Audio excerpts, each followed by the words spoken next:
Selamat sore teman-teman semua. Salam, Om Swastiastu, Namo Buddhaya, salam kebajikan dan salam sejahtera untuk kita semua. Senang sekali rasanya kita bisa berkumpul di sore yang hari ini, sangat cerah tapi juga ada semilir angin.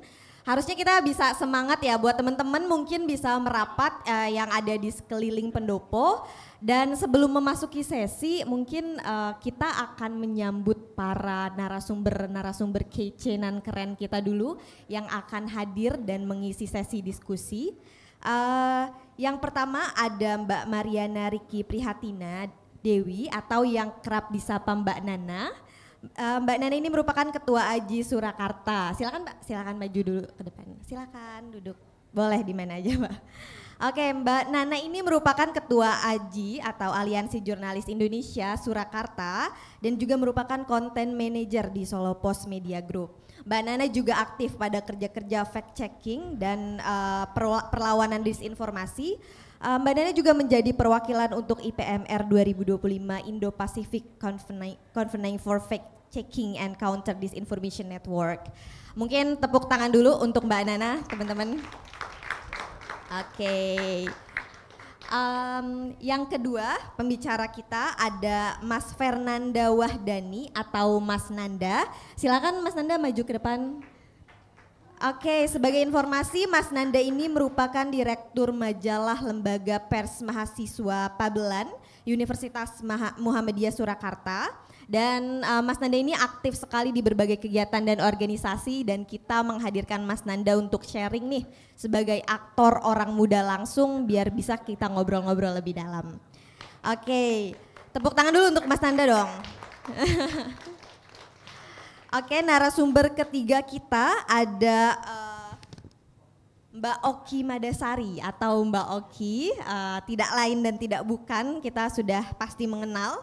Mbak Oki ini merupakan sastrawan dan sosiolog yang punya pengaruh cukup besar di bidang perubahan sosial dan politik.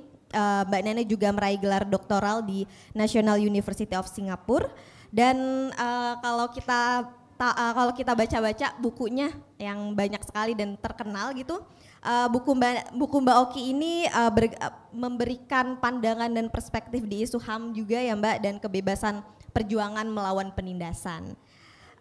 Mbak Oki juga selain rajin menulis dan share pengalamannya, Mbak Oki juga menyediakan berbagai platform untuk teman-teman muda, untuk teman-teman orang muda dan sebagai ruang alternatif untuk publik bisa juga berekspresi dan menyuarakannya melalui platform OM Institute atau Omong-Omong Media ya Mbak ya. Oke, tepuk tangan dulu untuk Mbak Oki. Pembicara kita yang terakhir ada Mbak Yatun Sastramijaya. Selamat sore Mbak Yatun, silakan Mbak untuk ke depan. Mbak Yatun ini merupakan Direktur Program Master Cultural and Social Anthropology pada University of Amsterdam. Dan tahun lalu banget, baru sekali Mbak Yatun mengikuti ICS atau Yusof Ishak Institute di Singapura ya Mbak. Dan publikasi baru Mbak Yatun nih sangat menarik. Kalau teman-teman ini bisa diakses bebas juga, teman-teman silakan baca dan cari. Namanya Control Alt Shift Action, Indonesian Activist Youth Navigating the Double-Edged Sword of Social Media. Mungkin teman-teman juga bisa baca dan sangat menarik sekali perspektifnya. Tepuk tangan dulu dong untuk Mbak Yatun. Bersama kita sudah ada 4 pembicara yang super keren dan super hebat, sangat semangat sekali ya kita bisa merayakan. Sebelumnya teman-teman sebagai informasi ini tahun ketiga kita melaksanakan Gembira Fest, 2 tahun sebelumnya kita melaksanakan di Jakarta dan senang sekali rasanya di tahun ketiga ini kita bisa bareng-bareng sama teman-teman orang muda di Solo untuk memeriahkan dan merefleksikan ulang makna kemerdekaan di setiap tahunnya. Oke teman-teman mungkin kita langsung bisa masuk ke dalam sesi tanya jawab ya. Tapi sebelum masuk ke dalam sesi aku akan nanya-nanya banyak nih sama Mbak Yatun, Mbak Oki, Mas Nanda dan juga Mbak Nana.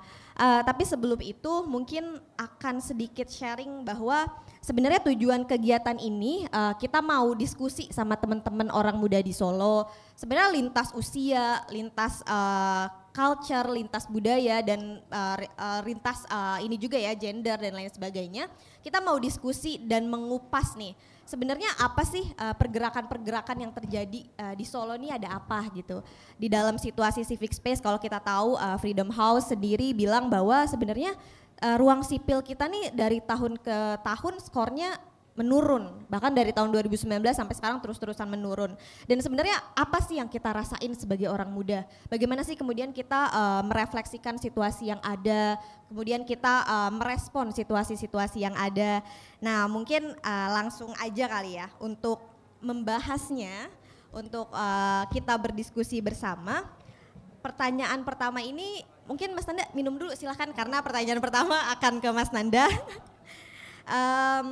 Mau tanya nih Mas, sebenarnya pertanyaan yang pertama sebagai aktor yang terlibat langsung nih di Solo, sebagai bisa dibilang aktivis orang muda Solo lah ya.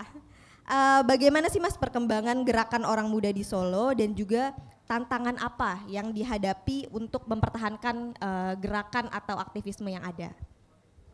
Ya, selamat sore teman-teman semua. Aku Fernanda dari UMS.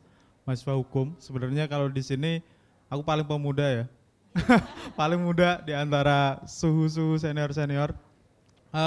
Kalau kata Ben Anderson itu dia ngomong pemuda itu orang yang belum menikah, karena dia menyebutkan orang yang menikah itu cenderung lebih pragmatis gitu, karena dia dibebani oleh beban istri, beban anak, beban keluarga lah seperti itu.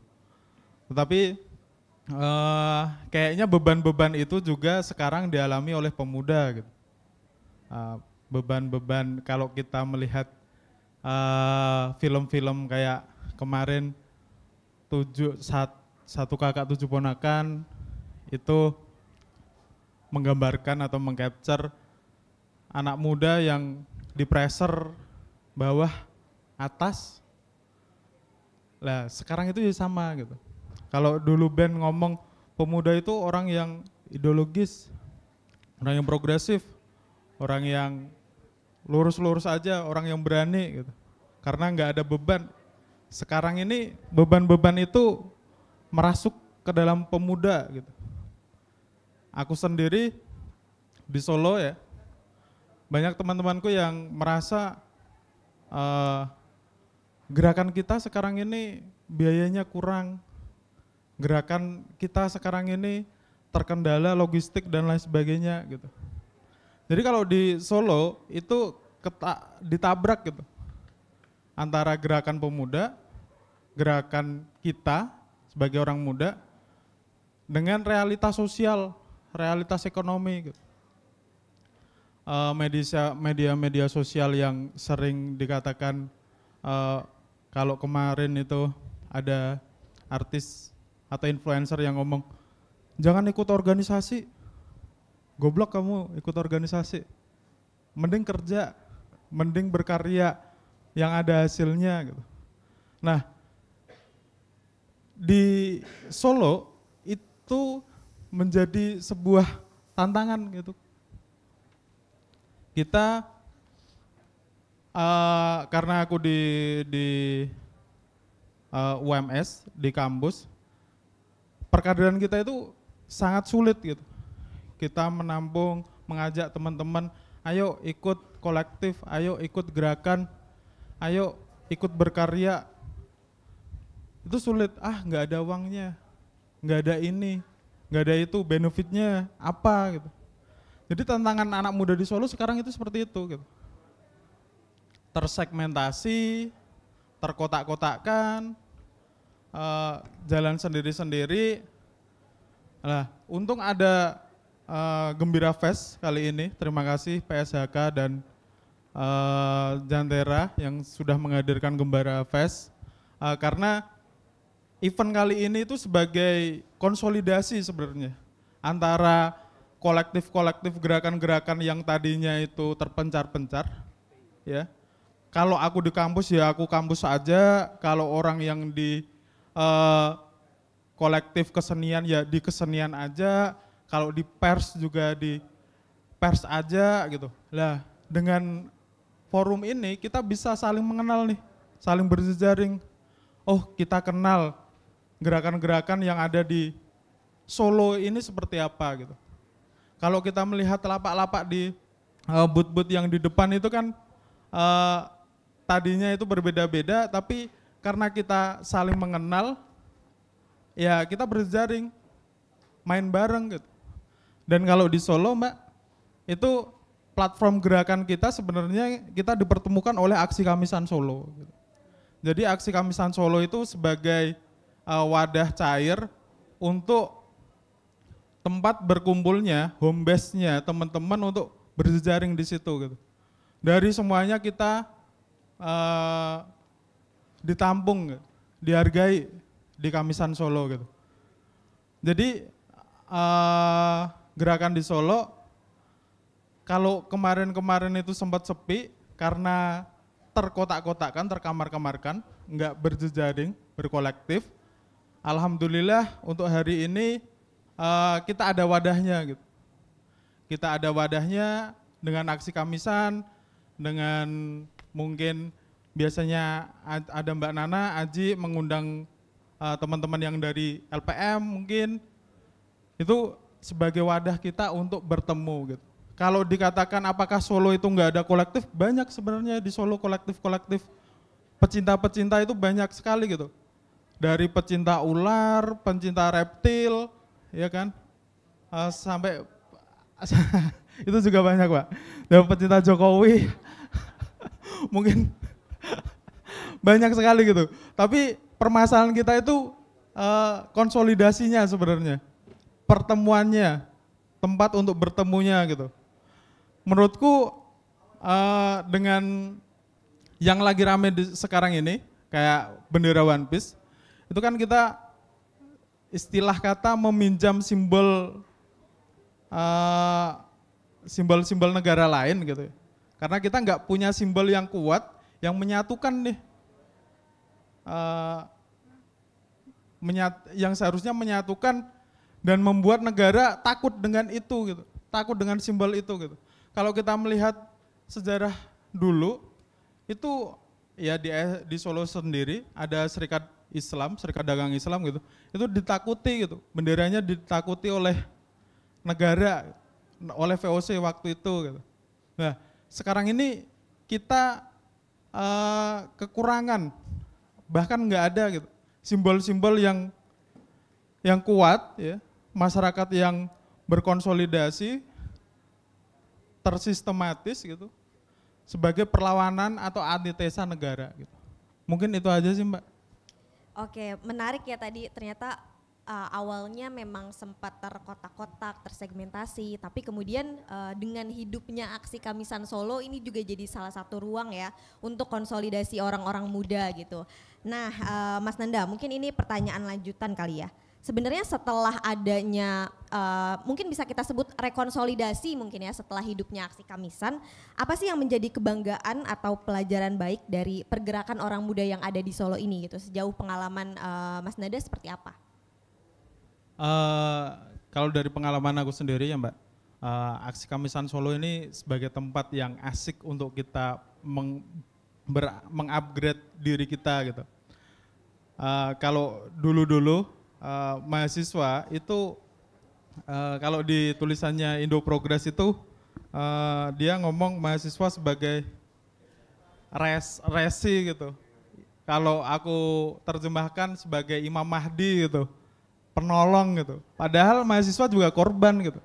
Nah, karena mungkin efek Orba ya, mahasiswa itu lambat laun itu elitis gitu, terkungkum dari dominasi kampus gitu.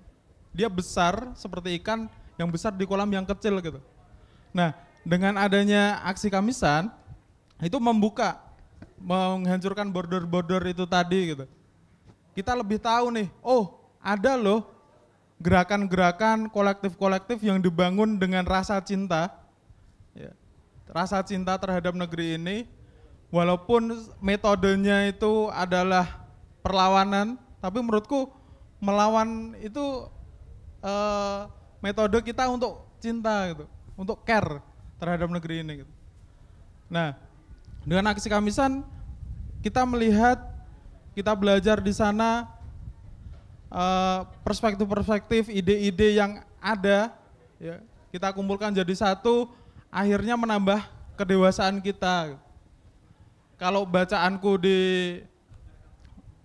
sebagai mahasiswa hanya sebatas itu aja, oh ternyata di aksi Kamisan banyak nih bertaburan zin-zin dari kolektif-kolektif lain gitu.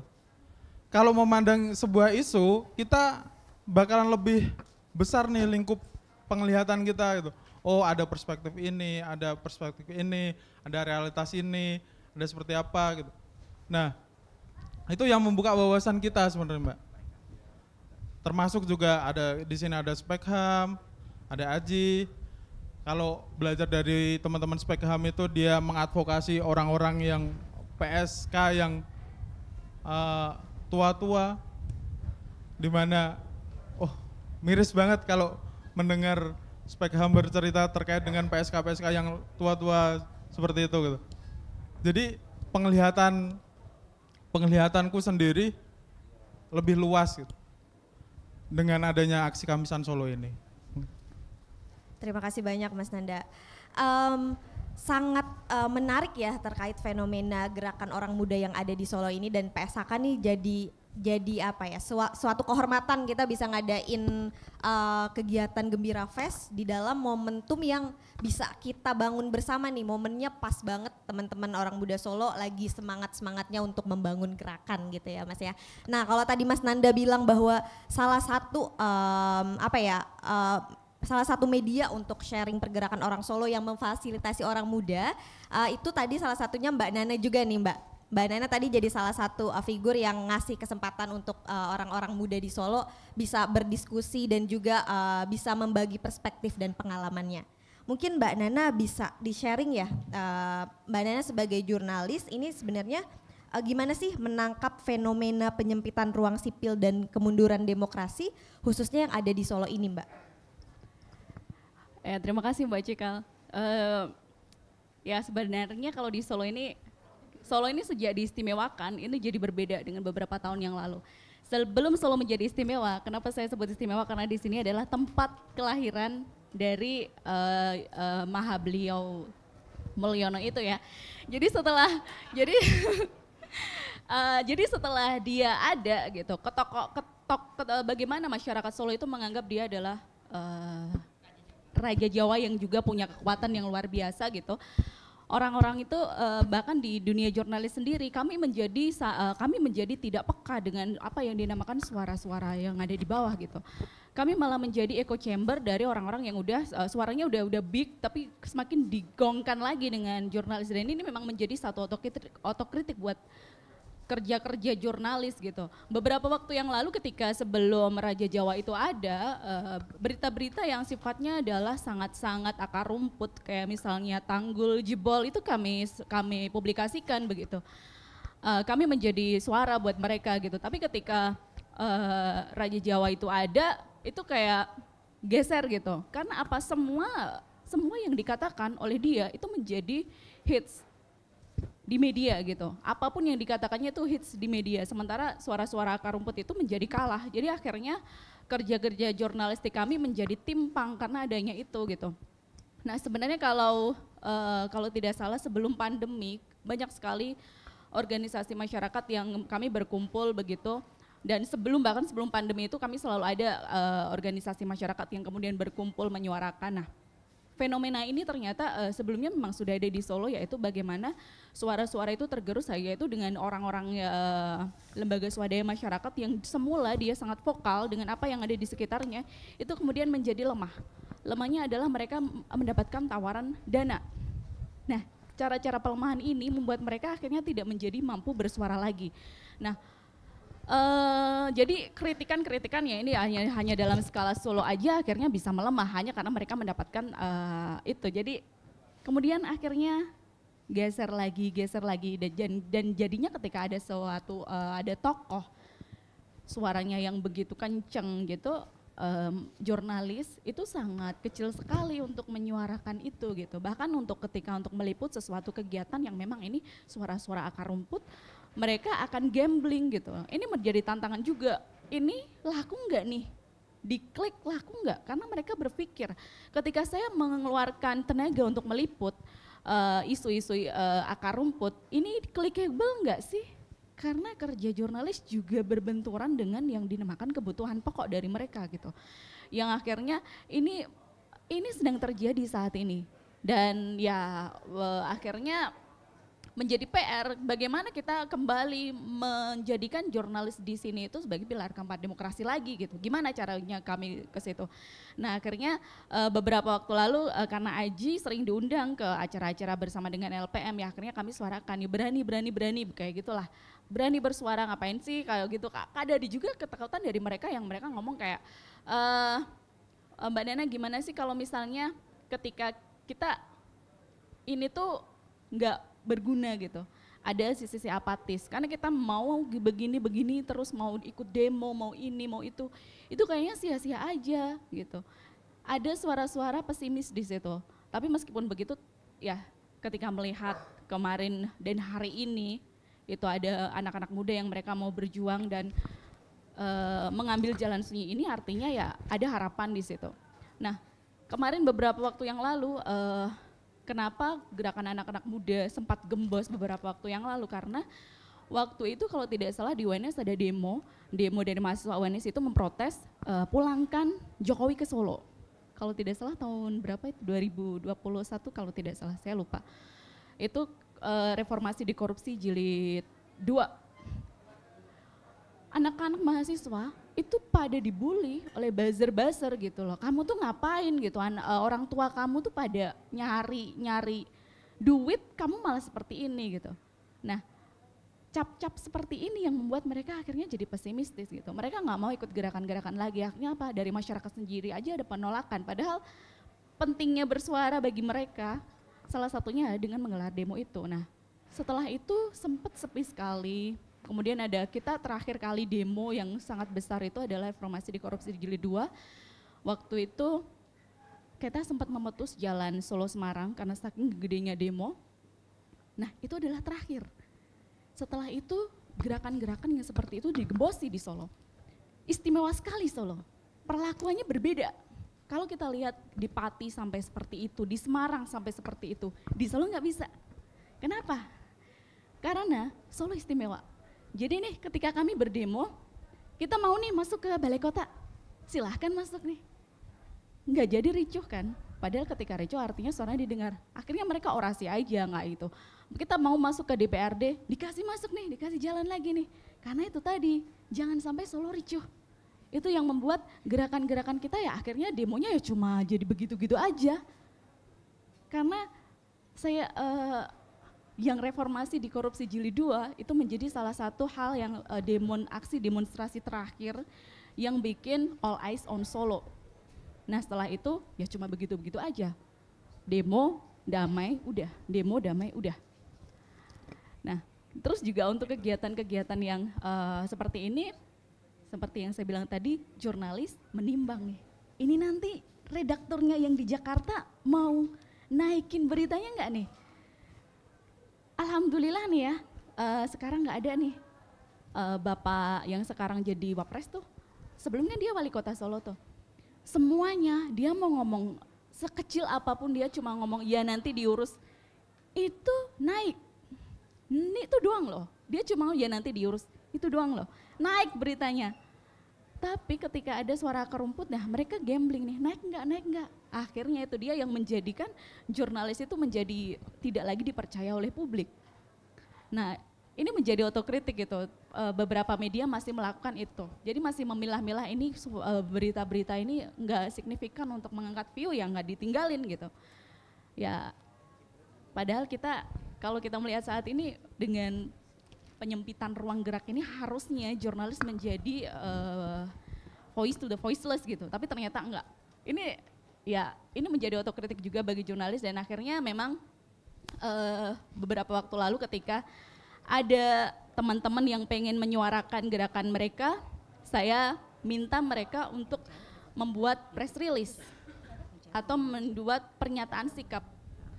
Kalau memang tidak ada media yang meliput, at least pernyataan sikap, press release ini bisa disebar ke dalam, kalau saya di AJI, saya kirim ke grup WA AJI, siapa tahu ada yang media yang lihatlah, meskipun jurnalis-jurnalis yang ada di sini tidak meliput, paling enggak at least mereka bisa baca ada pernyataan sikap dan ada press release ini. Ini kemudian, dan ini kami lakukan dengan beberapa kerjasama juga dengan OSM lain. Kalau di Solo beberapa waktu lalu di EPLTS Saputri Cempo ada pencemaran di sana bersama Walhi, Aji dan juga kalau nggak salah LPM Pabelan juga. Itu kami mengadakan pelatihan bagaimana cara membuat press release, bagaimana foto yang bisa akhirnya bisa naik ke media. Nah, ini dia, jadi kami mencari jalan yang lain ketika media massa yang besar-besar itu tidak mau menyuarakan akar rumput, ya mereka suarakan aja sendiri lewat cara itu. Gitu. Itu sih Mbak. Oke, terima kasih banyak Mbak. Tapi sebenarnya tadi juga kan Mbak Nana udah jelasin ya, gimana kemudian jurnalis mencari peran atau jalan alternatif untuk kemudian suara-suara di akar rumput nih naik juga gitu ke permukaan.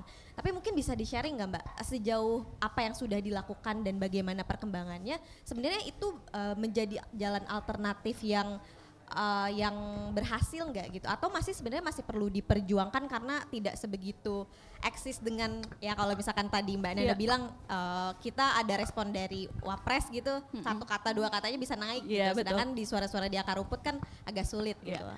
Kalau beberapa waktu yang lalu kebetulan saya sendiri ya, saya beberapa waktu lalu saya kalau mendengar ada pencemaran lingkungan yang ada di Sukoharjo, itu sekarang salah satu family-nya ada yang udah masuk penjara 2 di Kejagung, Sritek family.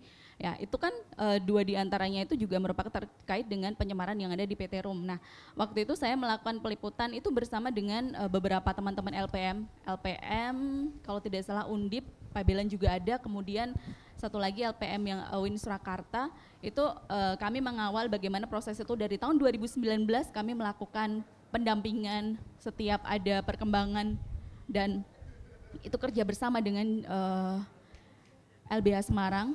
Nah, di situ kami akhirnya bisa sampai menang, gugatannya menang sampai kemudian sekarang PT-nya tutup. Jadi saya nggak bilang, tapi prosesnya lama nih dari tahun 2019.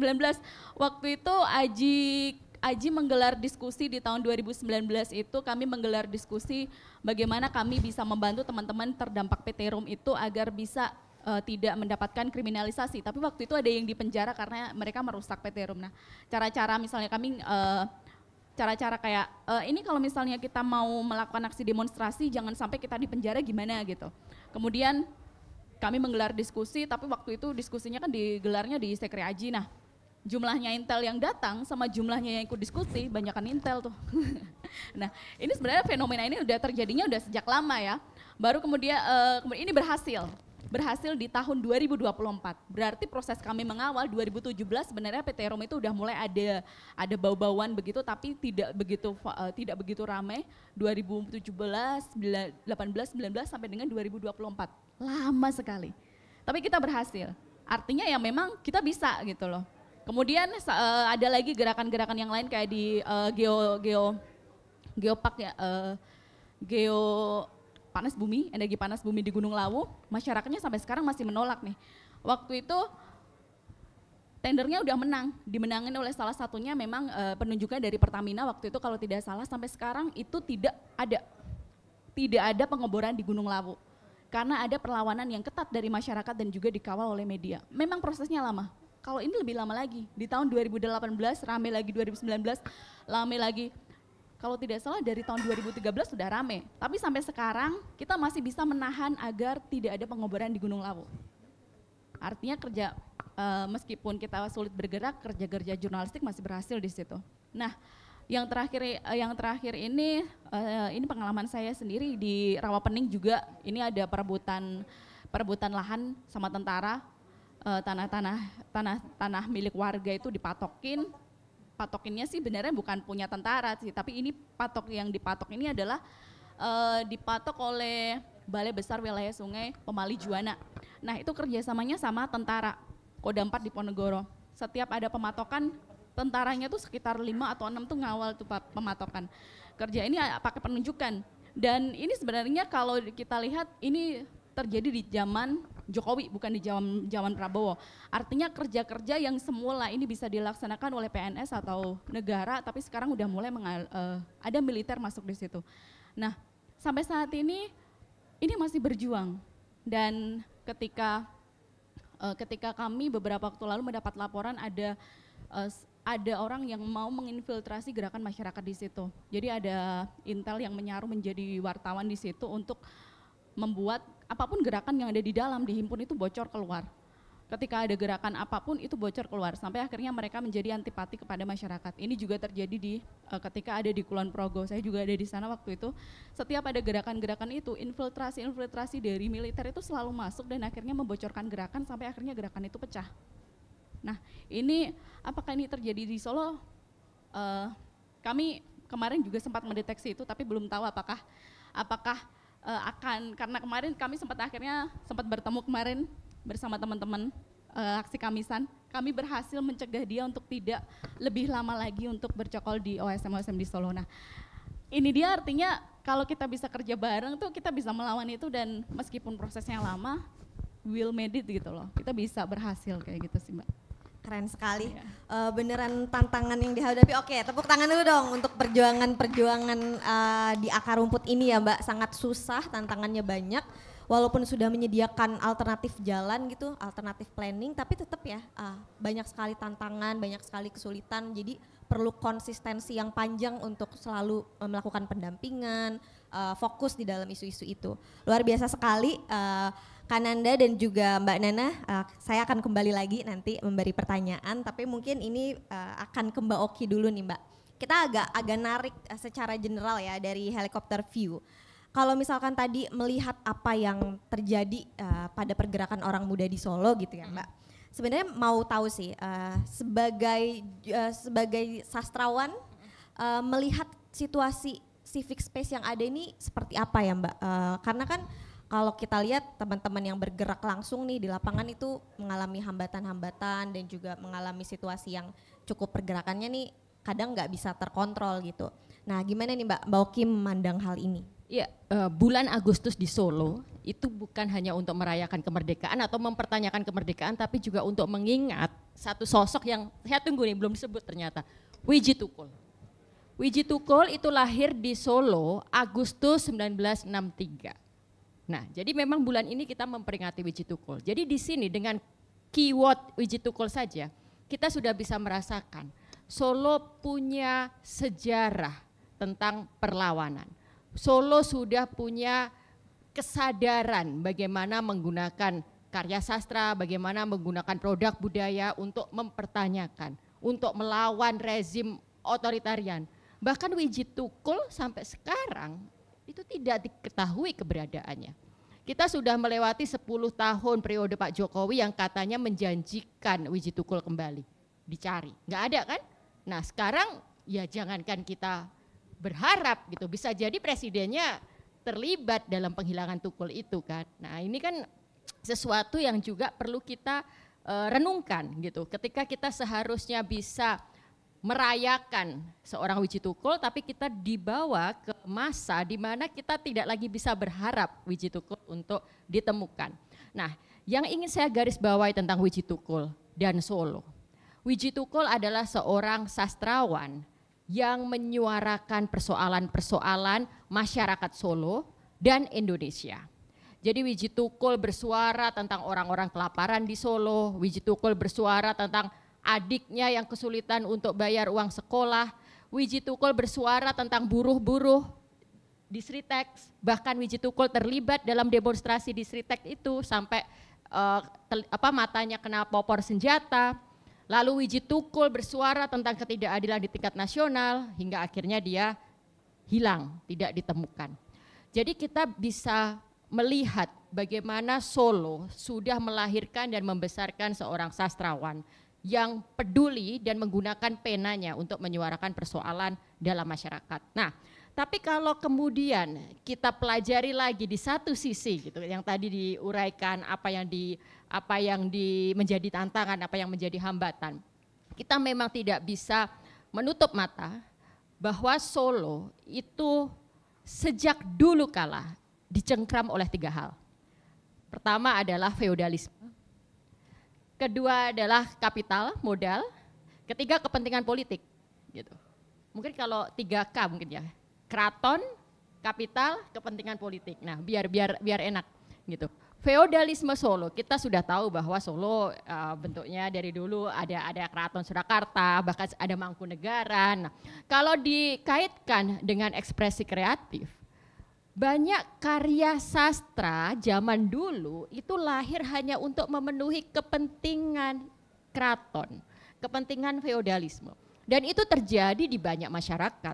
Jadi kita bisa lihat ketika belum ada kesadaran bahwa seharusnya kita menggunakan karya kreatif kita untuk menyuarakan orang-orang biasa, orang-orang di luar tembok keraton, maka semua narasi itu hanya berpusat pada royal family.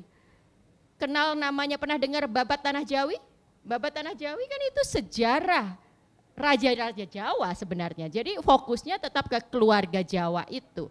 Dan itu terjadi ada banyak syair, geguritan gitu, geguritan Jawa, itu semuanya senternya adalah royal family. Jadi memang sudah menjadi sejarahnya bahwa karya kreatif itu digunakan untuk melayani kepentingan raja. Nah, pertanyaannya sekarang masih demikian enggak gitu. Nah, itu harus dicek satu-satu. Saya hanya melihat dari luar saja nih misalnya. Kita bisa melihat, senang sebenarnya melihat royal family ini muncul aktif berkegiatan. Tapi kemudian pertanyaannya, apakah ini hanya untuk kepentingan si keluarga royal family itu, atau itu untuk melayani masyarakat? Ketika kemudian kesenian yang katanya memang untuk melestarikan kebudayaan Jawa, mendapat dana spesial, kan itu ada dana dari pusat kan semuanya. Jogja juga demikian. Nah, apakah itu hanya untuk membesarkan kepentingan keluarga kerajaan atau itu untuk kemajuan masyarakat? Nah, ini harus dipertanyakan. Lalu yang kedua, kalau kita bicara kepentingan modal, tapi tadi sudah disebut Sritex ya.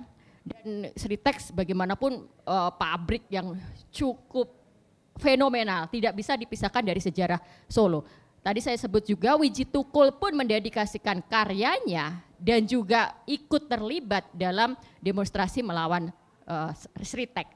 Kita tidak menafikan bahwa Sritex sudah memberi lapangan kerja pada ribuan orang, sudah menjadi penopang industri tekstil terkemuka di negara kita, bahkan pengekspor tekstil di banyak negara. Tapi kemudian ketika endingnya sekarang, ya, Sritex bangkrut, puluhan ribuan, bahkan ratusan ribu karyawannya di PHK, lalu pemiliknya menjadi tersangka karena korupsi, tapi nanti korupsinya detailnya bisa dibaca sendiri kan, itu soal pinjaman uang dan sebagainya.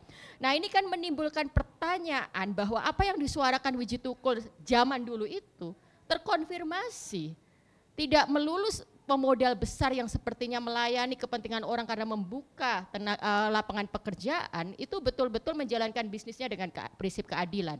Pasti ada keserakahan yang bermain di situ, pasti ada pengerukan sumber daya yang seharusnya bukan menjadi haknya. Jadi apa yang terjadi di Sritex ini harusnya menjadi kesempatan juga untuk kawan-kawan kita di Solo dan kawan-kawan kita semua di level nasional untuk mempertanyakan dominasi modal ini di setiap tempat. Jangan kita terbuai hanya karena kelihatannya membuka lapangan kerja, lalu kelihatannya nanti menyponsori acara-acaranya, biasanya masuknya gitu, apalagi media, wah jangan-jangan mediamu selama ini nggak pernah ngeritik Sritex, berat ya kan. Nah itu contoh nyata di mana-mana itu terjadi. Tapi Solo juga mencatat sebagai sebuah kota dagang, jadi Solo ini kan DNA-nya dagang, industri juga. Di Solo inilah lahir yang namanya Sarekat Dagang Islam. Nah memang sekilas masih ada sentimen agama di situ. Tapi kita bisa melihat itulah cikal bakal munculnya semangat solidaritas sebagai sebuah bangsa. Sarekat Dagang Islam itu tercatat sebagai salah satu organisasi tertua di Nusantara ini, di jajahan Hindia Belanda ini. Dan apa yang kita pelajari dari Sarekat Dagang Islam? Ternyata para pedagang, orang-orang yang memang punya kapital tanpa keserakahan ini bisa kok diajak untuk berserikat, bersolidaritas, yang nanti kepentingannya bukan hanya untuk mengamankan kepentingan mereka, tapi juga mereka diajak memikirkan mau dibawa kemana masyarakat kita. Apa yang bisa kita perbuat untuk masyarakat kita. Jadi Sarekat Dagang Islam ini harus spiritnya kita nyalakan. Bagaimana agar di tengah masyarakat Solo yang semakin terasa mengejar kepentingan pribadi atau semakin sibuk dengan bisnis, kita hidupkan kesadarannya. Kita gelorakan semangatnya untuk menyadari bahwa bukan hanya demi kepentingan keuntungan mereka semata, tapi juga bagaimana agar profit yang dihasilkan bisa untuk masyarakat. Nah itu. Yang ketiga nih kepentingan politik. Nah ini jelas kan, itu udah panjang tadi, ada kerajaan Kutai, Jalan Kutai yang berdiri di Solo gitu. Tapi memang kita tidak akan bisa melepaskan itu, bahwa kita berbicara bukan kemudian dibawa ini anti Jokowi atau bagaimana gitu. Enggak, Jokowi adalah sebuah fakta dalam sosial, politik dan sejarah Indonesia. Jadi membicarakan Solo dan membicarakan Indonesia tidak bisa dilepaskan dari Jokowi. Nah, dengan kepentingan politik yang telah mewarnai Solo selama hampir 20 tahun kan, berarti sejak Jokowi jadi wali kota, lalu maju presiden, lalu diwariskan oleh anaknya. Kita akan melihat bahwa dia masih memiliki cengkraman-cengkraman di kota ini, bahkan di Indonesia. Orang-orang yang sekarang menduduki jabatan-jabatan di Solo itu kan penerus dari Jokowi, bahkan sudah disiapkan untuk itu. Lalu kita juga harus melihat bagaimana masyarakat Solo terlenakan dengan narasi-narasi yang sengaja dibangun bahwa berkat Jokowi Solo lebih maju, berkat Jokowi Solo jadi istimewa, segala bantuan dialihin ke Solo, Solo jadi bagus. Ini termasuk Lokananta ini kan di revitalisasinya zaman Jokowi gitu. Jadi kita harus menyadarkan warga Solo yang seperti ini sudah menjadi kewajiban pemerintah. Bukan karena pemerintahnya lagi baik, bukan karena Pak Jokowi, tapi ini memang sudah hak warga untuk mendapat layanan sebaik-baiknya. Jadi 3 hal ini saya pikir yang harus sama-sama kita lawan, yang harus sama-sama kita pertanyakan, dan saya percaya akhirnya kembali lagi ke semangat Wiji Tukul melalui karya sastra, melalui produk kreativitas, melalui karya kreatif, kita bisa membangun kesadaran baru di Solo. Terima kasih. Terima kasih banyak Mbak Oki.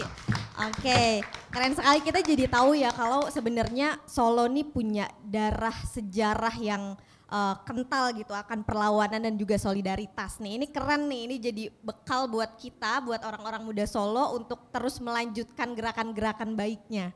Oke, mungkin Mbak Oki, tadi kan Mbak Oki juga berbicara, ya masih ada nih Mbak, tenang dulu Mbak. Oke, tadi Mbak Oki berbicara mengenai sebenarnya seni juga kita perlu cross check bahwa seni itu digunakan oleh keraton untuk kadang menjadi media untuk menggunakan kepentingan untuk digunakan sebagai memberi legitimasi pada kekuasaan ya, mereka. Legitimasi pada kekuasaan mereka. Tapi mungkin yang kita tahu bahwa itu tidak terjadi gitu pada karya sastra Mbak Oki. Justru karya sastra Mbak Oki ini jadi antitesis ya untuk melawan hal-hal yang seperti itu gitu. Dalam sastra-sastra Mbak Oki selalu menyelipkan point of view kelompok orang-orang termarginalkan, hak asasi manusia dan lain sebagainya. Nah mungkin yang perlu ditanya Mbak, sebenarnya di dalam karya sastra Mbak Oki ini, Mbak Oki bagaimana ya cara untuk menguatkan gerakan masyarakat sipil dan bagaimana kemudian cara Mbak Oki mengamplifikasi suara dari pihak-pihak yang termarginalkan atau yang terpinggirkan biar itu terdengar gitu melalui sastra. Iya, ya berkat orang-orang sastrawan-sastrawan terdahulu ya, Wiji Tukul salah satunya. Itu kemudian memberi saya kesadaran bahwa seharusnya memang karya sastra itu didedikasikan untuk kemanusiaan. Karya sastra itu memberi ruang pada suara-suara yang tidak pernah diberikan ruang. Jadi karena kesadaran itu sejak awal saya menulis novel pertama saya terbit kebetulan 15 tahun lalu hingga yang karya-karya terbaru itu semuanya saya dedikasikan untuk memotret persoalan-persoalan dalam masyarakat saya. Jadi kalau ditanya kemarin kebetulan ada perayaan 15 tahun lalu saya ditanya kok seperti apakah memang sengaja mengangkat isu kemanusiaan? bagi saya itu bukan soal kesengajaan, tapi begini, ketika menulis karya sastra, saya memang menulis tentang manusia di sekitar saya menulis lingkungan di sekitar saya memotret persoalan di sekitar saya. Nah, dalam menulis persoalan, dalam menggambarkan manusia, pasti kita kan punya value. Disitulah kemudian kemanusiaan kita muncul. Di situ kita bisa melihat ada penindasan. Di situ kita bisa melihat ada perempuan yang dirampas haknya. Ada seseorang yang tidak bisa mendapatkan hidup layak hanya karena sumber daya yang lain dikorupsi. Nah, itu kan sesuatu yang bisa kita lihat di sekeliling kita, asal kita bisa melihatnya secara peka. Dan semuanya melimpah ruah di sekitar kita. Jadi asalkan kita mau membuka mata pada realita dan kita bisa memotret segala hal ini dengan kepekaan, maka kita sudah seharusnya dalam bersuara, dalam berkarya, dalam menulis, dalam menghasilkan musik, itu nanti akan menyuarakan nafas kemanusiaan dan keadilan begitu. Oke, luar biasa sekali, keren sekali Mbak Oki. Nanti seperti Mas Nanda dan juga Mbak Nana, aku akan balik lagi ke Mbak Oki. Tapi kita ke Mbak Yatun dulu nih Mbak, sudah lama menunggu gitu, sepertinya Mbak Yatun udah gak sabar nih untuk sharing. Oke, mungkin saya akan berangkat dari publikasi Mbak Yatun ya Mbak, mengenai rhizome dan juga rezim. Nah mungkin, bisa di-sharing gak Mbak, bagaimana sebenarnya memaknai gerakan rizomatik dan juga bagaimana hal tersebut tercermin kalau misalkan dalam hal ini di gerakan-gerakan yang udah tadi Kananda dan juga Mbak Nana sharing ya yang ada di Solo gitu. Nah mungkin bisa di-share dulu nih Mbak, gerakan rizomatik tuh apa dan bagaimana itu terimplementasikan di sini. Naya, terima kasih ya kepada PSHK atas undangan ini, saya senang banget menjadi bagian dari forum ini. Nah, saya kira untuk mengerti atau memaknai gerakan orang muda yang ada sekarang ini harus dilihat juga atau dikaitkan dengan masalah demokrasi akhir-akhir ini ya. Dan karena saya seorang antropolog, saya melihatnya dari perspektif political culture, jadi budaya politik ya, bukan yang lebih luas artinya, lebih mendalam juga daripada arti pengertian politik secara sempit gitu. Nah, kalau dilihat dari perspektif politik sempit, ya jelas sekali ada kemerosotan Indonesia ya. Indikatornya sudah sangat banyak, udah dipaparkan juga dengan sangat jelas oleh para pembicara di sini.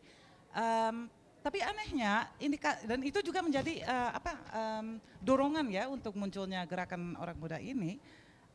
Tapi anehnya indikator itu semuanya kan terbatas pada ranah politik formal, seolah-olah as if demokrasi itu hanya ada dan eksis di ruang formal itu.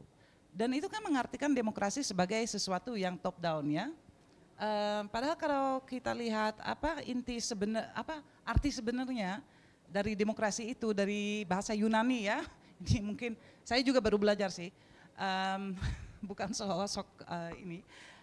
Demos itu rakyat, the people, dan kratos itu adalah power. Jadi demokrasi sebenarnya sangat sederhana, itu the people's power, power of the people. Nah, kalau apa yang tadi saya mau, sorry ya,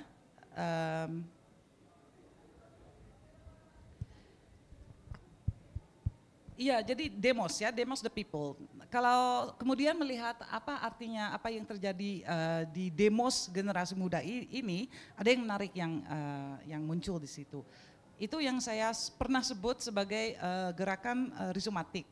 Dan itu sebenarnya bukan label ya yang harus diartikan dengan sesuatu yang baku. Ini adalah pergerakan bentuk baru sama sekali dan yang replace yang sudah ada. Tapi itu perkembangan aja.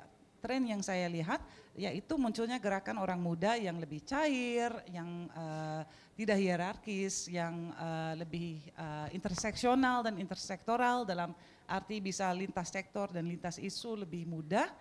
Dan oleh karena itu juga menjadi lebih inklusif dan lebih mudah untuk diikut serta ya oleh para para partisipan yang mau ikut bersuara tapi enggak begitu tertarik dengan gerakan yang lebih mapan gitu ya.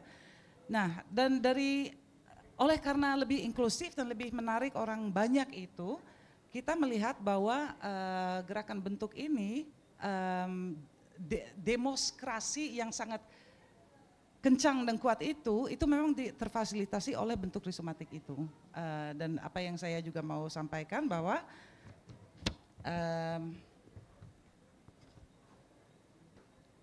ya saya butuh notes karena bahasa Indonesianya masih kaku ya. Maaf. Sangat lancar sekali Mbak. Terima kasih. Ya, karena itu memang menjadi begitu inklusif dan begitu menggait banyak orang ya, itu gerakan ini merupakan kekuatan demokrasi yang makin menggelombang, itu satu, dan lebih penting lagi yang juga mampu menggelombangkan yang kita bisa sebut counter hegemony ya, itu menjadi lebih besar dan menyebar ke berbagai arah, ke berbagai sektor masyarakat termasuk yang sebelumnya tidak begitu bersentuhan dengan pergerakan.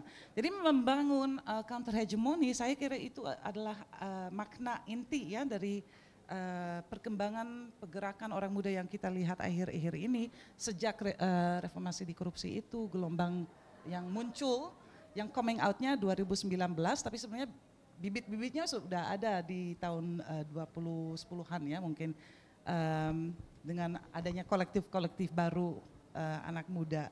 Dan kenapa itu penting bahwa mereka itu ikut membangun counter hegemony, itu karena counter hegemony itu kan menggarap dalam tanda kutip ya, menggarap lahan yang lebih subur untuk pergerakan yang lebih sistemik. Jadi orang bisa lebih terima, oh ternyata memang ini sistemnya salah, buruk, udah runtuh, kita harus bisa open, bisa lebih terima terhadap pergerakan yang lebih sistemik itu. Saya kira segitu dulu ya. Baik, terima kasih banyak Mbak Yatun. Mungkin ke pertanyaan selanjutnya nih Mbak. Tadi kalau misalkan Mbak Yatun bilang sebenarnya gerakan rizomatik ini bukan gerakan baru gitu dan bukan istilah baru gitu. Tapi kan kemudian pergerakan-pergerakan ini selalu berkembang atau berubah ya Mbak dari waktu ke waktu. Nah mungkin Mbak Yatun sendiri melihat gerakan orang muda ini yang merupakan penyeimbang kekuasaan ini dari waktu ke waktu seperti apa Mbak?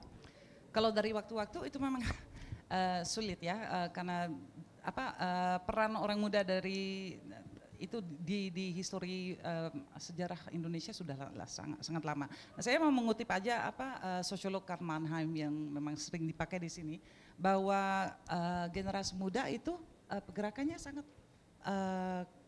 berhubungan dengan konteks zaman. Jadi kita harus selalu melihat konteks zaman. Dan itu udah kelihatan dari awal 20-an kalau di Indonesia ya, karena Mannheim ya bilang kalau generasi muda lah yang punya dan dia pakai istilah fresh contact. Dia yang mengalami fresh contact dengan segala kontradiksi politik, ekonomi, sosial, budaya yang ada pada zaman era ini. Dan generasi muda lah, again menurut Mannheim itu, yang bukan hanya paling peka kepada kepekaannya tinggi kepada kontradiksi itu, tapi juga paling mampu kapasitasnya dan ruang geraknya untuk ya untuk melawan itu ya, untuk bikin perubahan terhadap kontradiksi itu. Oke, keren sekali.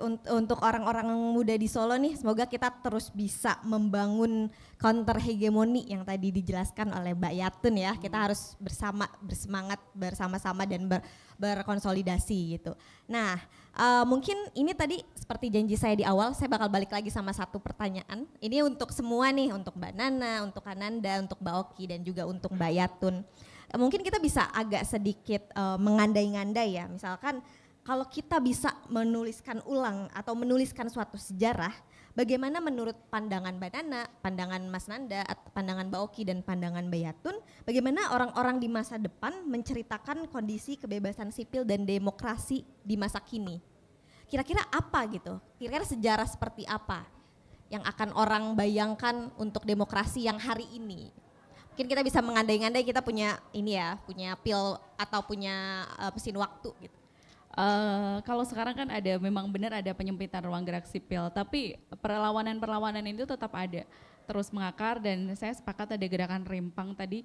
Nah, kalau saya melihat kemarin saya baru, kalau mungkin beberapa mungkin, kalau saya sendiri saya baru tahu kalau ada gerakan-gerakan itu sebenarnya tidak melawan secara terang-terangan, tapi gerakan melawan kapitalisme, gerakan melawan konsumerisme itu juga dilakukan, dan itu kayak yang dilakukan oleh komunitas yang ada di sini, Joli Jolan, bagaimana mereka melawan itu dengan mereka berkumpul, berbagi, itu juga dilakukan oleh masyarakat, dan itu ternyata duplikasinya itu banyak sekali. Kalau di Klaten kan ada Dapure Cacah. Nah, itu gerakan-gerakan kolektif yang seperti ini sebenarnya kalau dilihat apakah ini kita sedang melakukan perlawanan, saya bilang ini adalah perlawanan gitu loh. Entah itu skupnya ini melawan, dilihat apa, tapi ini tidak secara signifikan gitu melakukan perlawanan kepada negara gitu.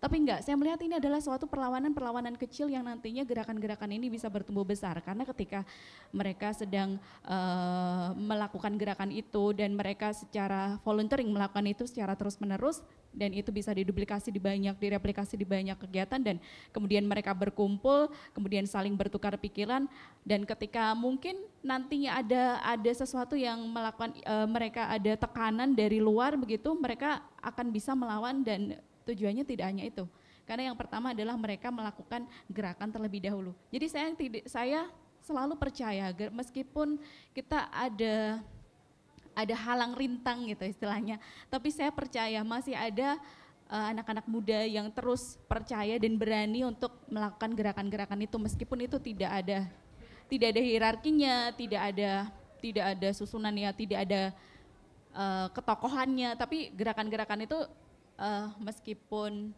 kecil, tapi saya bayangkan ke depan akan semakin besar. Dan kalau saya bisa menulis ulang sejarah, ya memang saat ini sedang ada penyempitan ruang gerak sipil, tapi masyarakat dan orang-orang muda itu masih akan terus ada nafas untuk terus melawan, dan ini menjadi nyala kecil biar kita akan terus bersemangat untuk melawan. Dan seperti kalau kita yang peristiwa yang terjadi baru-baru ini di Pati, dan kemudian memang kalau kita lihat apa yang mereka minta adalah, mungkin orang-orang bilang ini sepele karena kalau di Pati dan di Jawa Tengah itu PBB-nya masih kecil, jadi nggak segede yang dibayangkan, misalnya cuma 23.000, kemudian naik 200%, artinya cuma masih di bawah 100.000. Tapi bagaimana perlawanan itu bisa membara seperti yang ada di Pati, tapi harapan saya gerakan-gerakan yang ada seperti yang ada di Pati itu, apa yang disuarakan itu tidak hanya sekedar kenaikan 200% PBB, tapi apa yang dihadapi sekarang, otoritarianisme, kemudian juga banyak tekanan-tekanan seperti penyempitan ruang gerak sipil, militer mulai masuk, kemudian penyusunan undang-undang yang serampangan, hal-hal itu saya harap itu juga bisa dilakukan gitu. Dan meskipun saat ini sedang terjadi itu, saya berharap ini tetap ada, nyala-nyala ini masih tetap ada, gerakan rimpang ini masih terus ada di masyarakat, terutama anak-anak muda yang ada di Solo. Karena di sini juga kalau kita lihat di depan kita semua ini anak-anak muda yang kemarin kalau kita tidak dipertemukan sama PSHK, mungkin kita tidak akan tahu satu sama lain, dan jejaring-jejaring itu nantinya yang akan ke depan ini akan terus melakukan perlawanan sampai kemudian tujuan kita tercapai gitu sih. Keren sekali, terima kasih banyak Mbak Nena. Oke, mungkin selanjutnya Mas Nanda, boleh Mas. Menanggapi hal itu ya, terkait dengan apa yang kita bayangkan dan tadi disinggung oleh Mbak Nana terkait dengan gerakan rimpang. Sebenarnya aku pengen banget berpikir gini, gerakan rimpang, gerakan cair ini itu harus terkonsolidasi gitu. Terkonsolidasi dengan apa ya, tadi dengan aksi Kamisan, dengan pertemuan-pertemuan seperti ini gitu. Kalau kita melihat Pati kemarin itu ibu-ibu itu yang menyiapkan makanan buat aksi demonstrasi gitu. Nah, aku harap keresahan-keresahan itu enggak hanya di tubuh kita, di tubuh pemuda, tapi di semua orang gitu. Nah, untuk menyebarkan itu ya dengan gerakan rimpang tadi, tapi terkonsolidasi, terjaring gitu. Oh, kalau kolektif yang di ranah masak, terus ada yang di ranah sablon, di ranah kesenian, kita bisa nih bekerja sama gitu. Karena kalau satu patronase satu orang itu gampang sekali untuk digoyahkan, gampang sekali untuk diisukan, gampang sekali untuk di cancel gitu. Tapi kalau gerakan bersama-sama tanpa hierarki tapi tersistematis, ini yang akan menumbuhkan harapan-harapan baru gitu. Terakhir kalau terkait dengan ya mesin waktu tadi, aku teringat dengan perkataan Pram. Pram itu ngomong kalau didiklah penguasa dengan perlawanan, didiklah masyarakat dengan berserikat. Jadi pentingnya dari kita untuk berserikat, berjejaring, bersilaturahmi, kita saling kenal dan lain. Tapi kalau dari agama Islam kan memperbanyak pintu rezeki seperti itu. Terima kasih. Terima kasih, semakin banyak rezeki kita ya Mas. Mbak Oki silakan Mbak. Pertanyaanmu tadi kan bagaimana sejarah hari ini akan ditulis gitu kan. Nah saya kemudian akan anggapi siapa dulu dong yang nulis, siapa dulu yang nanti akan berkuasa di masa nanti. Saya mau tarik ke hari ini dulu aja. Teman-teman, tahun 98 kerusuhan terbesar itu terjadi Jakarta, Medan, Surakarta.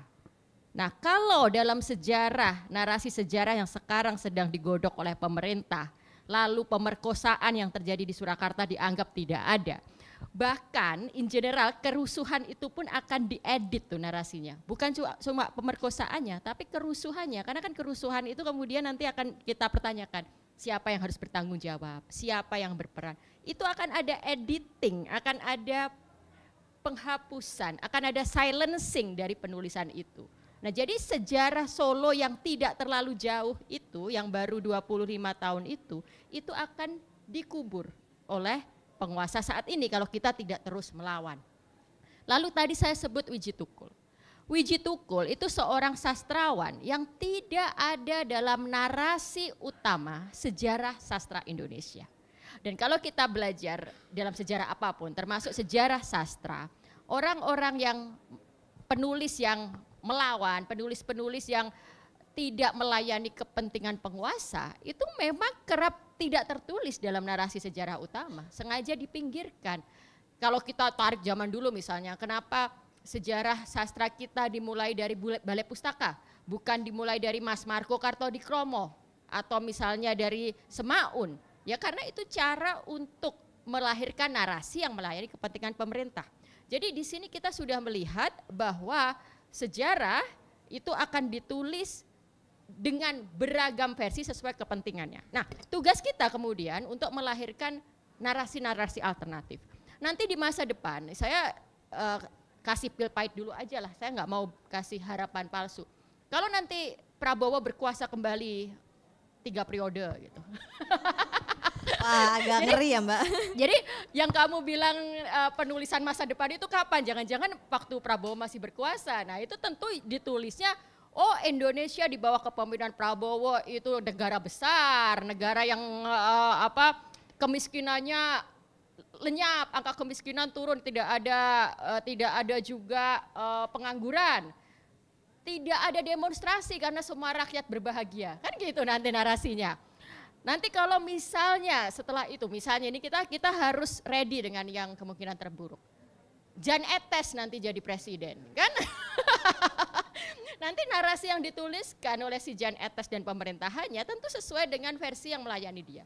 Tapi bagi kita semua, siapapun yang berkuasa itu tidak akan mengubah posisi kita dan narasi yang hendak kita sampaikan. Jadi kita akan fokus pada nilai-nilai kemanusiaan, nilai-nilai keadilan. Kita akan memberi ruang pada upaya-upaya perlawanan, pada mereka yang terus melawan, mereka yang sengaja untuk disingkirkan dan tidak ditulis dalam narasi sejarah. Jadi dalam setiap rezim itu yang harus kita lakukan, kita produksi terus narasi alternatif berdasarkan kebenaran dengan keberpihakan gitu. Thank you. Terima kasih banyak Mbak Oki. Oke, Mbak Yatun, silahkan Mbak. Ya terima kasih. Daripada penulisan ulang sejarah tadi ya kita jangan tiru yang itu. Daripada menulis ulang sejarah, saya kira lebih baik untuk berhubungan lagi dengan sejarah. Karena kalau kita lihat memaknai benar-benaran gerakan rizomatoik itu kan bukan hanya horizontal, jadi saling berhubungan secara vertikal dengan kelompok-kelompok lain, tapi bisa juga mendalam ke, jadi bukan hanya space tapi juga secara time. kita berhubungan lagi dengan sejarah yang terhapus dan kita kan tadi nonton film ya. Dan Nanda ini sangat terharu sebagai Gen Z. Kok baru dengar ya? Nah ini jadi terketok kan? Bukan hanya terharu, tapi benar-benar terketok bahwa kita harus berlawan bukan hanya untuk masalah kita sendiri, tapi untuk masalah yang lebih sistematik dan yang terbangun secara sistematik dari dulu ya. Ada akarnya gitu di situ historis. So daripada menulis ulang, kita berhubungan lagi dengan sejarah yang terhapus, yang dibungkam, dan di situ menarik pelajaran dan inspirasi juga. Karena yang muncul dari film itu, mereka yang dulu berperan di sejarah yang terhapus itu, mereka masih bersuara hari ini kok. Itu kan menjadi ketokan bagi Gen Z juga untuk kok ibu-ibu yang sudah tua ini masih bersuara, masih dengan spirit gitu, kenapa kita tidak ya, itu aja. Terima kasih. Kenapa kita tidak? Terima kasih. Oke, teman-teman, kita udah dengar tadi perspektif-perspektif yang berbeda nih dari narasumber-narasumber kita. Mungkin saatnya masuk ke dalam sesi tanya jawab. Jadi saatnya teman-teman yang mau sharing boleh, yang mau bertanya boleh, yang mau berbagi pikiran atau keresahan dipersilahkan. Ada yang mau bertanya? Oke, satu mungkin 2 orang kali ya. Dipersilahkan, ada lagi yang lain? Oke, mungkin kita ke Mbak Gita terlebih dahulu. Oke, sebentar. Oke, terima kasih banyak. Terima kasih kepada narasumber dan juga terutama untuk teman-teman di Solo, Mas Fernanda dan Mbak Nana. Dan saya sebetulnya agak semi tuan rumah, jadi saya memanfaatkan ruang ini. Jadi pertanyaan saya untuk keempat narasumber, nama saya Gita, pertanyaan saya adalah pelajaran apa yang kota-kota lain dari Payakumbuh, Singkawang, Palu, Singaraja sampai Manokwari bisa ambil dari Solo yang sudah melahirkan Presiden Jokowi dan semua warisannya dari sisi media, orang muda, seni dan aktivisme. Terima kasih. Terima kasih banyak Mbak Gita atas pertanyaannya, sangat menarik sekali. Mungkin untuk yang kedua kita tampung terlebih dahulu ya Mbak, biar sekaligus untuk dijawabnya. Oke, selamat sore, nama saya Gama, terima kasih. Gama dari PSHK Jakarta. Terima kasih banyak kepada para narasumber. Pertanyaan ini sebenarnya lebih mungkin merespons tadi apa yang disampaikan oleh Mbak Yatun terutama, tapi harapannya bisa direspons juga oleh teman-teman yang lain karena sebenarnya relevan. Kita mungkin 6 bulan terakhir membicarakan soal rizomatik dan rimpang ya di berbagai macam media dan literatur. Tapi yang perlu kita pikirkan juga kan adalah generasi yang hari ini muda, 10-20 tahun lagi akan tua. Nah pertanyaannya adalah apakah kemudian gerakan rimpang itu akan tetap relevan 10-20 tahun ke depan? Atau kemudian dan bagaimana kemudian menjadikan ini sesuatu yang bergerak saat ini tapi juga punya dampak ke depannya. Itu jadi mungkin bisa direspons oleh siapa saja. Terima kasih. Baik, terima kasih banyak. Mungkin bisa dijawab sekaligus 2 pertanyaannya. Yang pertama tadi dari ujung sana, mungkin kita gantian dari Mbak Yatun terlebih dahulu boleh Mbak? Oke, silahkan Mbak. Jadi tadi pertanyaan pertama apa yang bisa kita bisa pelajari dari Solo ya? Dari Solo, oke. Nah saya terus terang kurang paham soal Solo, jadi silahkan untuk teman-teman di sini bisa dijawab juga. Tapi yang secara umum ya, apa yang para pegiat pergerakan bisa saling belajari dari berbagai kota yang lain. Saya kira jangan hanya melihat secara nasional, karena secara internasional di berbagai negara tetangga malah, atau lebih luas lagi di berbagai negara di Asia, itu kan mereka mengalami kontradiksi, penekangan dan segala macam yang sangat serupa. Dan saya kira saling belajarlah juga dari situ. Dan untuk selanjutnya silakan untuk teman-teman. Nah, untuk menanggapi pertanyaan itu, apakah 20 yang Ya gimana dong, saya udah berumur 50 tahun ya dan saya masih merasa muda kok. Masih muda Mbak, masih tenang Mbak. merasa bagian dari Rhizomatic juga sebagai salah satu unsurnya di dalam situ. Tapi selama kontradiksi yang melahirkan pergerakan Rhizomatic itu masih ada ya pasti masih akan ada. Dan harapan saya akan terus konsolidir yang Nanda juga bilang dengan gerakan yang sudah lebih mapan. Tapi it takes two to tango ya. Jadi kalau pergerakan yang sudah mapan enggan atau sangat anti dengan gerakan rimpang itu akan susah. Tapi mereka juga harus belajar dari situ. Karena saya kira itu bukan antitesis ya. Gerakan yang mapan, yang politik, berideologis dan terstruktur itu dengan gerakan rimpang itu saling melengkapi dan bisa saling belajar.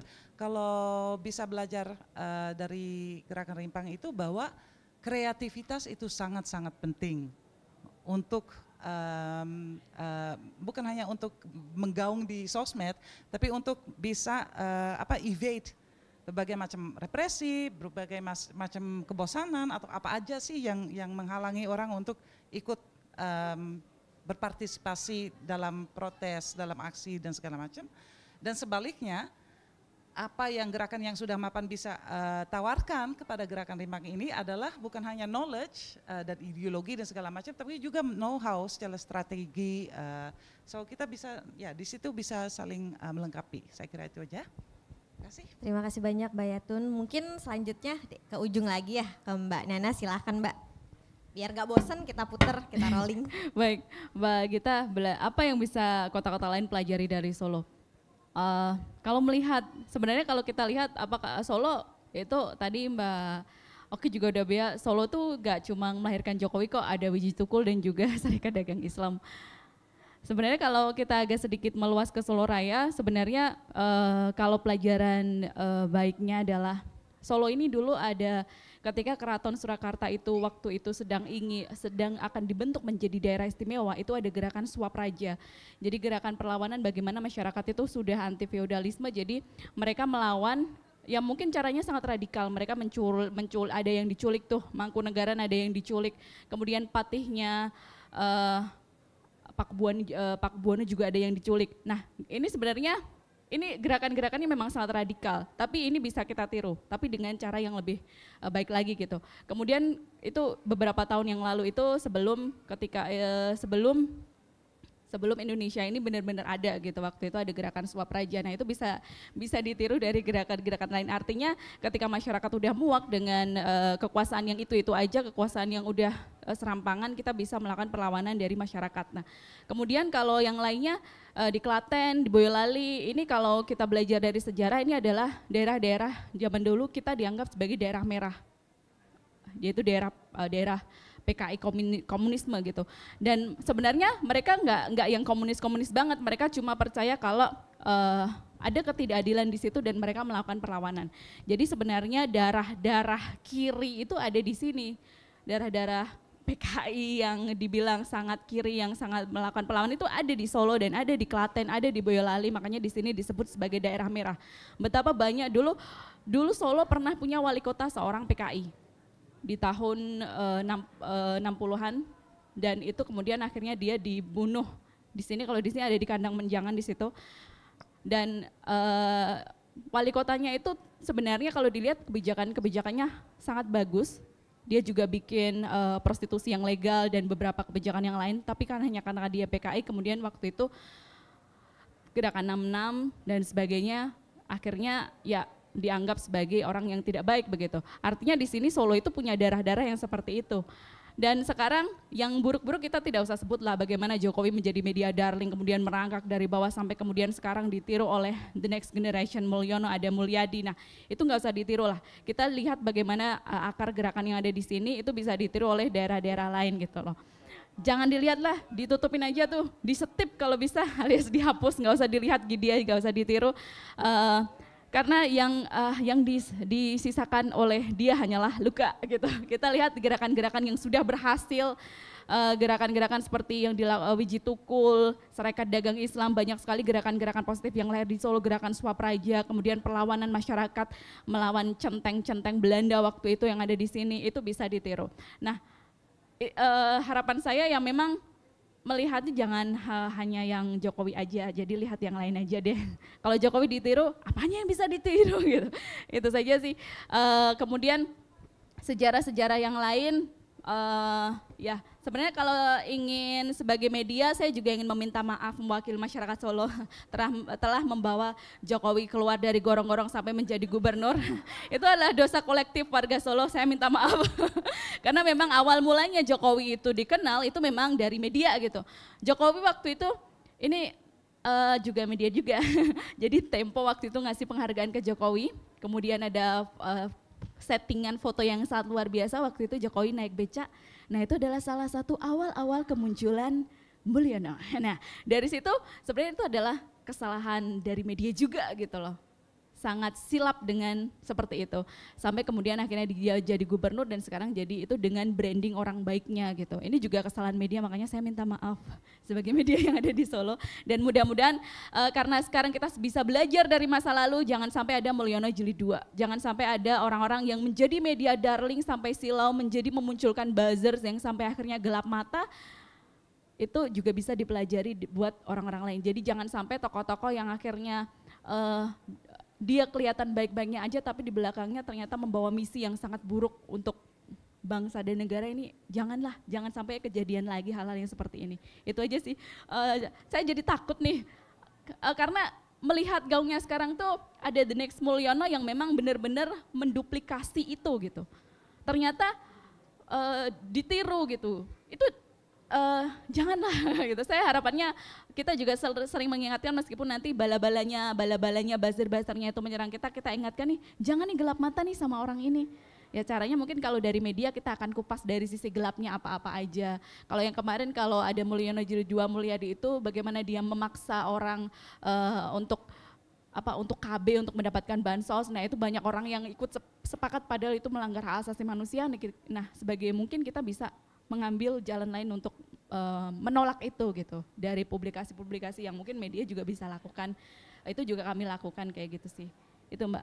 Terima kasih banyak Mbak Nana. Tenang saja Mbak, mungkin aplaus dulu, tepuk tangan. Tenang Mbak, nggak usah minta maaf karena sebenarnya harusnya Jokowi yang minta maaf sama kita ya gitu kan. Karena kita tertipu dan termanipulasi. Tapi semoga kedepannya jangan ada dan jangan terulang sejarah-sejarah seperti ini gitu. Nah mungkin selanjutnya bisa ke Mas Nanda, silakan Mas. Ya, terkait dengan apa yang bisa dipelajari dari Solo. Solo itu besar karena sejarahnya panjang banget Solo itu. Dari keraton sampai sekarang. Kalau kita lihat nggak hanya Jokowi, tetapi juga mungkin ya Soeharto. Soeharto itu dimakamkan paling 15 menit lah dari kota ini gitu. 15 menit gitu. Bahkan istrinya Butin itu juga dari Mangkunegaran gitu.